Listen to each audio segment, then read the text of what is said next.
आसंता जनवरी मासरे MBC TV आनुकूल्य अनुष्ठित होगाकू जाउछि सारला विश्व भाषा सम्मेलन। ए सम्मेलन संपर्क में आलोचना आमे भेटिथिलु जगन्नाथ संस्कृति और सारला महाभारतर गवेषक डॉक्टर हरिहर कानूनगो को। आसंतु सुनिबा विश्व भाषा सम्मेलन संपर्क में तांकर वार्ता कौन।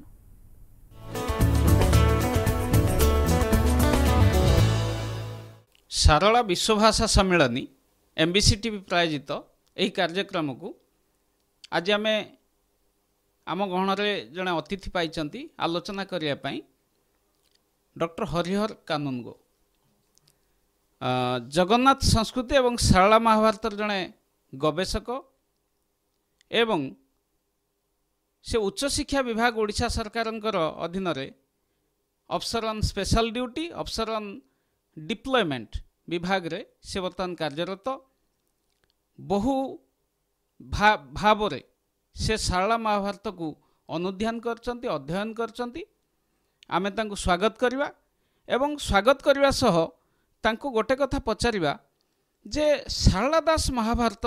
लेखिबार आवश्यकता कौन पाई पड़ला सारला दास को से कहीं लेखिले आउर अनेक कथा लेखि पारथांते। महाभारत भली एक जोटा व्यास लेखि सारचंती संस्कृत रे थिला अनुवाद करि पारथांते ताकू आम कॉन्टेक्स्ट रे एवं यही कॉन्टेक्स्ट रे से कहीं लिखार तांको आवश्यक से मन कले।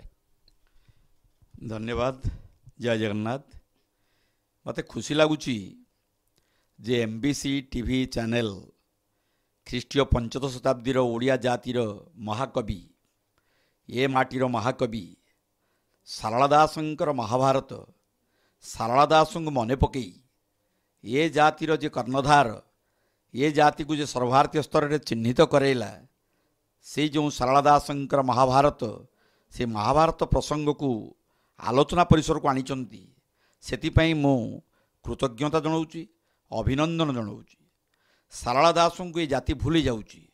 आज को 600 वर्ष तले से जो महाभारत लिखिले 18 खंड पर्व विशिष्ट 140,000 पद को नहीं जो महाभारत रचना करथिले सारला दास जहाँकर पूर्व नाम थिला सिद्धेश्वर परिडा जाति चषा एवं जो माने घंच जंगल भितरे रास्ता घाट गमनागमन कौन सुविधा नथिला एवं बाघ भालू हिंस्र जीवजंतु मानकर माने परिवेश भितरे जो 600 वर्ष तले सारला दास जो महाभारत रचना कले से महाभारत रचना करिवार तात्पर्य होची ओडिया जाति को ओडिया भाषा साहित्य संस्कृति को समग्र भारतवर्ष में ओडिशा रे परिचित करैबा। कारण ता पूर्वर ख्रीष्टपूर्व द्वितीय तृतीय शताब्दी रे जो व्यासंक रचित महाभारत 100 श्लोक विशिष्ट थिला बेले सी ताकू आक्षरिक अनुवाद करिनांती बा तार भाव को से जदिও नहींचंती एवं सेतिरे से एभली नूतनत्व आरोप करिचंती। कारण आपण देखिबे व्यासंक महाभारतर पर्व संख्या सांगे जदि सारला महाभारत पर्व संख्या को जदि तुलना करेंगे ता भीतर भी फरक रही प्रभेद रही एवं सेतिक नुहे व्यासंक महाभारत 100 श्लोक विशिष्ट होता बेले सारला दासंकर महाभारत 140,000 पदरे मंडित होती। तेणु से नूतनत्व रही भाषार नूतनता शैली रे नूतनता पद संयोजन नूतनता एवं से समय जो ओडिया भाषा प्रचलित थिला कथित भाषा प्रचलित थिला जो भाषा रे आमर ओडिया माने कथबार्ता होउतिले आमर जातिर आदिवासी माने कथबार्ता होउतिले सही भाषा रे लेखिले सारला दास महाभारत। केवल सेतिक नुहे एवं से समय जो ढगढमाली प्रवाद प्रवचन जो सब कथा गुड़िक आमर आलोचना भितर आमर दैनंदिन जीवन चलन भितर प्रयोग होता ताको मध्य सारला दास तांकर महाभारतर 18 पर्व लिखिं आदि पर्व मध्य पर्व सभा पर्व मुसली पर्व कैंसिया पर्व स्वर्गारोहण पर्व सबू पर्व भितर एवं व्यासंक महाभारतर पर्व ठारू यह भिन्न एवं स्वतंत्र माने केतोड़ जगह साम्य रही किंतु बहु जगह वैषम्य रही चरित्र भितर वैषम्य रही एवं पुराणर कथावस्तु आख्यायिका आख्यान गुड़िकर परिवर्तन रही। तेणु यह संपूर्ण भाव में एक निजस्व मौलिक ग्रंथ जो मौलिक ग्रंथ रचना होता सारला दास द्वारा ख्रीष्टीय पंचदश शताब्दी में ताकू भित्ति करी 300 वर्ष पर काशीराम दास बंगला लिखिले महाभारत से संपूर्ण भाव में यही सारला दास महाभारतर आक्षरिक अनुवाद कहले भूल हम ना किंतु सारला दास महाभारत केवे आक्षरिक अनुवाद नुहे यह मौलिक यह सृजनशील एवं एथिरे से जो नुआ करी प्रथम करी जो ओडिया जातिर ऐतिह्य परंपरा संस्कृति धर्म दर्शन ज्योतिषशास्त्र कौन नहीं व्हाट नॉट महाभारत रे कौन नहीं से कहुची जहाँ नहीं भारते ताहा नहीं भारते जहाँ महाभारत नहीं ता भारत नहीं जहाँ भारत अच्छी ता महाभारत अच्छी तेणु शारदा दासंकर महाभारत ओडिया जातिर जीवन वेद। शेष वार्ता कौन रहिबो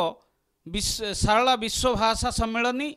जानुआरी 11 विश्व भाषा पदयात्रा एवं जानुआरी 12, 13, 14 सारला महाभारत इंटरनेशनल सेमिनार रो जो मान डेलीगेट आसीबे जो माने पदयात्री आसीबे समग्र विश्व पदयात्रा करिवे समस्त आपणकर जने विद्वान भावे कौन वार्ता रहिबो। देखंतु आमे निजर संकीर्ण भेदभाव भूली